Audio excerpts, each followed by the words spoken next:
comunicação na política, ou não só na política de forma geral, ela depende de duas coisas. Uma comunicação, eu estou dizendo, eficiente e expressiva, depende do que a gente chama de comunicação verbal e comunicação não verbal.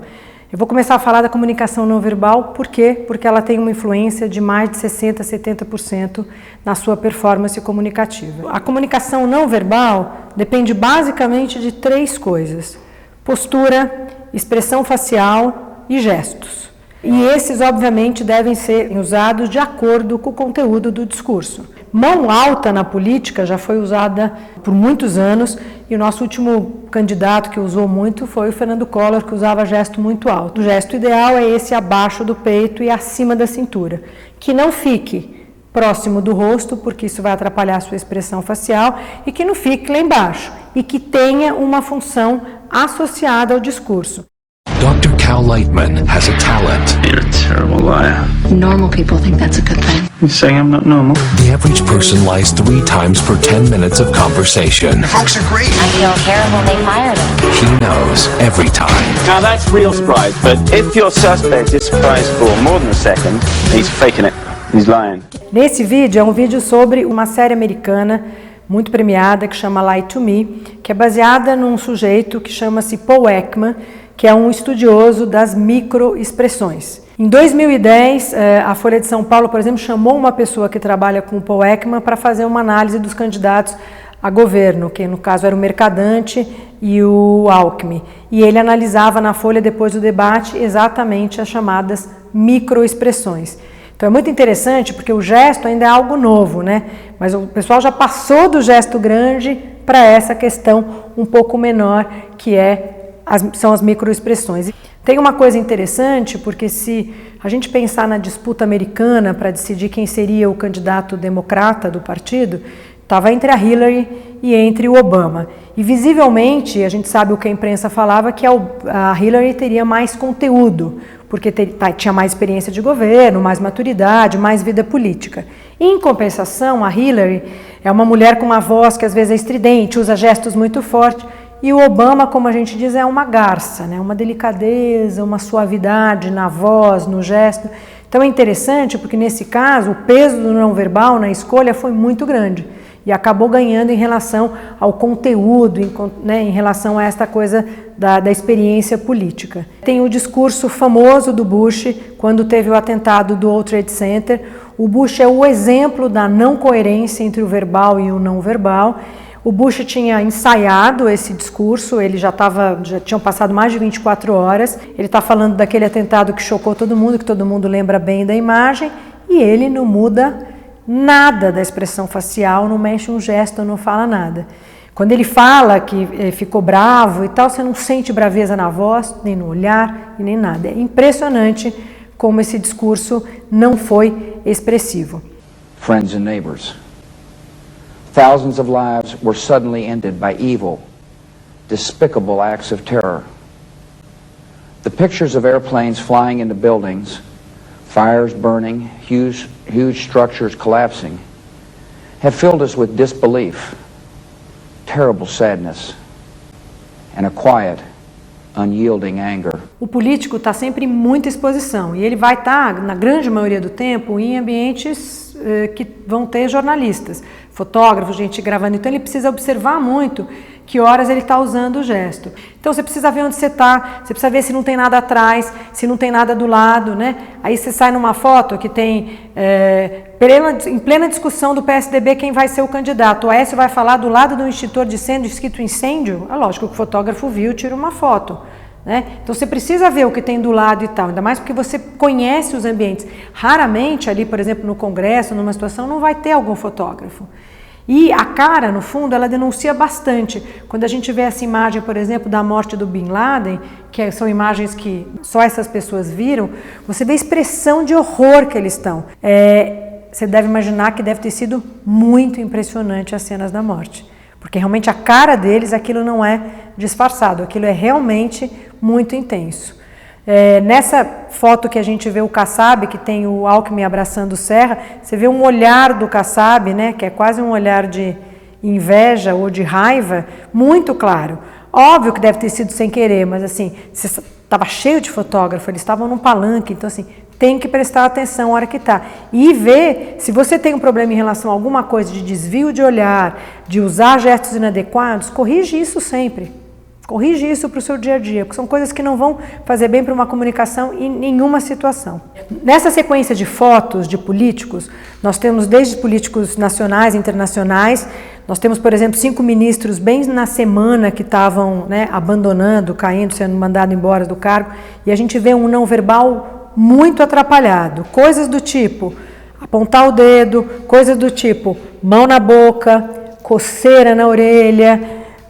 Toda vez que você põe a mão na boca, a mão no nariz, é sinal de que você está incomodado com alguma coisa. Então, o José Serra, por exemplo, é conhecido por usar alguns gestos que têm conotações diferentes sementes. Por exemplo, em inglês, isto aqui é ok, mas aqui no Brasil tem outro sentido. Então, é um gesto que ele deveria tomar cuidado para usar. Tem uma cena do Raul Castro, que foi capa da Time, porque quando o irmão saiu e ele assumiu o governo de Cuba, ele fez isto aqui, que é o V da vitória. Primeiro que não teve eleição, então não precisava do V da vitória. E isso, né, para os americanos é o quê? Paz e amor. E aí, obviamente, que ele foi capa da Time, dizendo que agora que ele estaria no governo, teria uma relação melhor com os Estados Unidos. Nós falamos do não verbal, da comunicação não verbal, agora a gente vai falar da comunicação verbal. Comunicação verbal é vocabulário, voz, uso de pausa, de ênfase, de melodia. Eu diria que isso é o principal. O político precisa adequar o seu vocabulário para o seu público. Se ele está falando num palanque para um público variado, ele tem que pensar em que termos ele está usando. Assim como uma velocidade, um ritmo.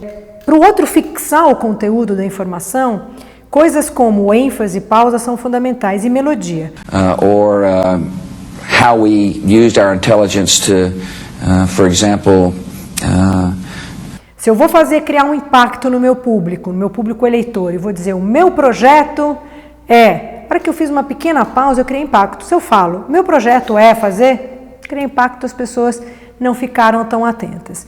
Então a pausa, lógico que quando bem usada, né? Porque não pode ser, como a gente viu no exemplo do Bush, que ele faz um exemplo e fica demorando, né? Porque daí ele faz pausas longas, aí a pessoa se perde.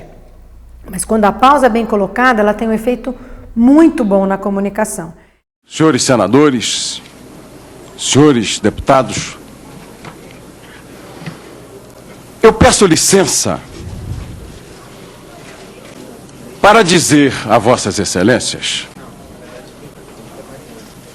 que, apesar de nós estarmos num teatro de lutas, num teatro de ideias, num teatro político, eu não vim aqui desempenhar nenhum papel de artista. Acabamos de ver um exemplo de um político numa situação muito tensa, que é uma situação de CPI, que poderia travar ele em todos os sentidos de não usar nem direito verbal e não verbal, e ele começa um discurso dele. Nesse depoimento da CPI ele ficou 16 horas falando, né? Esse é bem o início do depoimento, onde ele faz pausa, faz ênfase, começa a falar com a plateia de uma forma muito interessante, tá? O não verbal dele não está tão bom, porque ele está com o olho roxo, tá uma coisa que tá... Mesmo assim, os gestos são super ricos e ele usa perfeitamente a questão da pausa e da ênfase. A logística do Brasil, ou seja, o transporte no Brasil, só como uma questão rodoviária, porque caso contrário a gente não resolve o problema.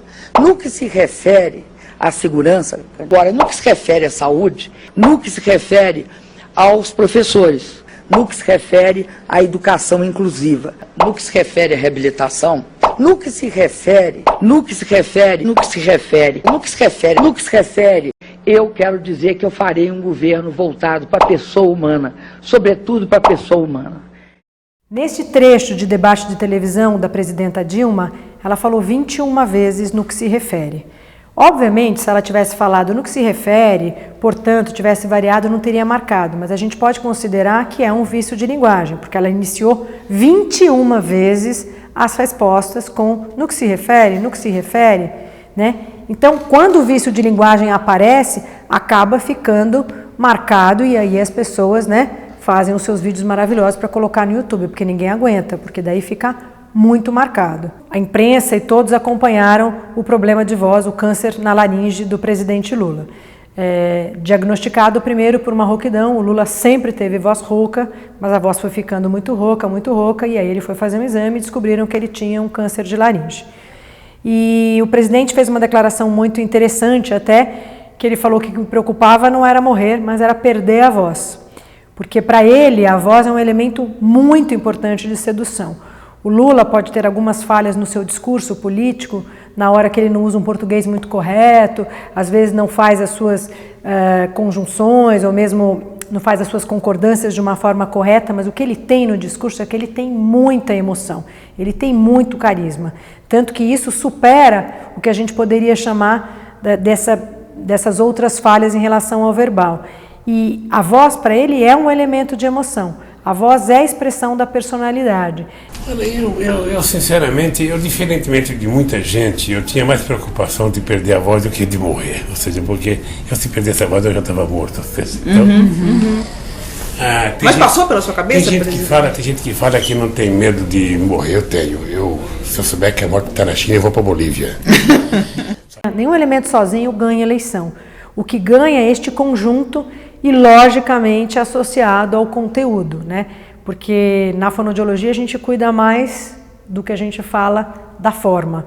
E o conteúdo, óbvio que ele é importante, mas ele sozinho também não resolve a questão da comunicação eficiente.